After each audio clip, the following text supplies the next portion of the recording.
بسم الله الرحمن الرحیم. درنو زده کوونکو، زموږ د فزیک نننی درس ته ښه راغلاست. زموږ د فزیک لومړی برخه ده چې موږ یې نن شروع کوو. په دې برخه کې شامل موضوعګانې چې موږ یې نن لولو او تاسو یې باید ځان سره په کتابچو کې نوٹ کړئ، او که نوٹ کولی مو نه نو د پاور پاینټ یا سلایډونه یا هم د پی ډي اف په بڼه یې ځانونو سره واستئ. سمه ده، راځئ اصلي موضوع ته. په د فزیک په لومړۍ برخه کې شاملې موضوعګانې چې دي د فزیک تعریف دی، کمیت څه دی، د کمیت ډولونه، سکالري کمیت او وکتوري کمیت دی چې دا موږ لولو. لومړی د فزیک د تعریف څخه موږ خپل درس شروع کوو. یعنی د فزیک خپله څه دی او ولې لولو. حقیقت کې که ورته وګورو، راځو لومړی د فزیک تعریف په معیاري ډول لولو. فزیک هغه علم دی چې د طبیعت د حاکمو قوانینو څخه چې پر مادې باندې وضع شوي دي بحث کوي. دا معیاري تعریف دی. بر علاوه د دې نه نور تعریفونه هم شته، لکه څرنګه چې د اکسفورډ پوهنتون ویل دی او داسې نورو ځایونو کې د مکتب په کتابونو کې. خو دا هغه تعریف دی چې ډېر مؤثر، موثق او معیاري تعریف دی. د فزیک د دغه تعریف تشریح دا رنګه ده، لکه څرنګه مو چې وویل چې هغه علم دی چې د طبیعت د حاکمو قوانینو څخه چې پر مادې باندې وضع شوي دي بحث کوي. یعنی مطلب دغه دی چې دغه علم چې دی پر ماده باندې چې کوم قوانین وضع شوي د هغې څخه بحث کوي. فرضاً موږ یو کتاب په نظر کې نیسو، دغه یو ماده ده، په دغه باندې که موږ وزن وارد کړو نو فزیک موږ ته دا وایي چې په دې کتاب باندې څومره وزن وارد شي دا کتاب پرې کېږي، او یا څومره وزن په دغه کتاب باندې وارد شي چې دغه کتاب بیخي له منځه لاړ شي، او یا دې کتاب پختی له منځه لاړ شي. نو دغلته که ورته وګورو نو فزیک دغه ټول قوانین موږ ته ثابتوي. نو موږ به د فزیک په اړه او د فزیک د نورو درسونو په اړه، فورمولونو په اړه، سوالونو حلونو په اړه په نورو لیکچرونو کې درس ورکوو. نن یوازې د فزیک او کمیتونو د پیژندلو په اړه دغه برخه جوړه شوې ده. کمیت څه دی؟ د اندازې وړ شي ته کمیت ویل کېږي. یعنی هر هغه شی چې اندازه کړلی شي او موږ یې اندازه کولی شو هغه یو کمیت دی. د مثال په ډول موږ یو قلم په نظر کې نیسو، دا موږ د متر په وسیله اندازه کوو، نو دا متر ورته یو کمیت شو. او کمیت چې دی واحد هم لري. فرضاً د اندازه‌ګیرۍ لپاره چې واحد دی په ایس آی سیستم کې متر دی، او دغه رقم ته د کتلې او وزن لپاره کیلوګرام دی، او داسې نور چې په نورو درسونو کې به یې لولو. د کمیت ډولونه. کمیت په دوه ډوله دی، یو سکالري کمیت، دویم وکتوري کمیت.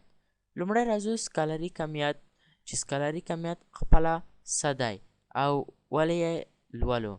سکالري کمیتونه هغه کمیتونه دي چې معرفت یې یوازې په اندازه‌ګیرۍ تکمیل کېږي، یعنی کوم اړخ او جهت ته اړتیا نه لري. د بیلګې په توګه انرژي، وخت، کثافت او داسې نور. ښه، اوس راځو د دې سکالري کمیتونو تشریح ته. دغه چې یو میخانیکي او یو موثر تعریف و چې دا باید موږ په خپل ذهن کې وساتو. نو که غواړو چې روغ په خپل ذهن کې زموږ په ذهن کې پاتې شي، نو باید د تشریح ته یې پام او توجه وکړو. تشریح کې موږ باید لږ دقت وکړو. تشریح: فرضاً موږ وایو چې ولې وخت یو سکالري کمیت دی. دې سوال لپاره دوه لاملونه موجود دي. یو، لکه څرنګه مو چې څلورم سلایډ کې ولوستل، یعنی هماغه مخکینی سلایډ کې چې تاسو ته به د پی ډي اف په ډول هم وړاندې شوی او تاسو سره به موجود وي کمپیوټر کې. لکه څرنګه مو چې څلورم سلایډ کې ولوستل، سکالري کمیت کې یوازې مقدار شامل دی، جهت او اړخ نه لري. مثلا وخت په نظر کې نیسو، د وخت لپاره وایو چې څو بجې دي، موږ ته ځواب راشي ویل کېږي 4 بجې دي. دوی نه دی ویلي چې 4 بجې کیڼ خواته دي، 4 بجې جنوب خواته دي، 4 بجې شمال خواته دي، 4 بجې کومبال خواته دي. یوازې وویل چې 4 بجې دي. نو دغلته که دقت ورته وشي 4 یعنی 4 بجې دا یو مقدار دی خو اړخ نه لري. نو په دې خاطر دا یو سکالري کمیت دی ځکه چې اړخ نه لري. ګورئ موږ دویم مقدار ته ګورو. دویم سکالري کمیت کې یوازې مقدار او عدد مهم دی. نو ټولو سکالري کمیتونو لپاره دغه ځواب کافي دی چې ورته ووایي چې یوازې مقدار او عدد ورته اړین دی او کوم اړخ ته اړتیا نشته. دا هم د سکالري کمیتونو تشریح وه چې کله موږ د وکتورونو په برخه کې سوالونه حل کوو نو هلته به موږ د دغه تعریفاتو نه په پوره شکل مفهوم واخلو. راځو دویم کمیت ته. دویم کمیت دی هغه وکتوري کمیت دی، یعنی وکتوري کمیتونه دي.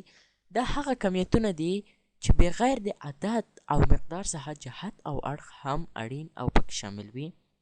یعنی نه یوازې عدد او مقدار غواړي بلکې اړخ او جهت یعنی یو طرف هم غواړي. د مثال په ډول قوه، وزن، تجهیل او داسې نور. که غواړو چې وکتوري کمیتونه وزده کوو نو موږ باید تشریح ته ښه پام وکړو. نو ګرانو زده کوونکو تشریح ته ښه پام وکړئ او ښه په غور او دقت سره ستاسو توجه اړینه ده.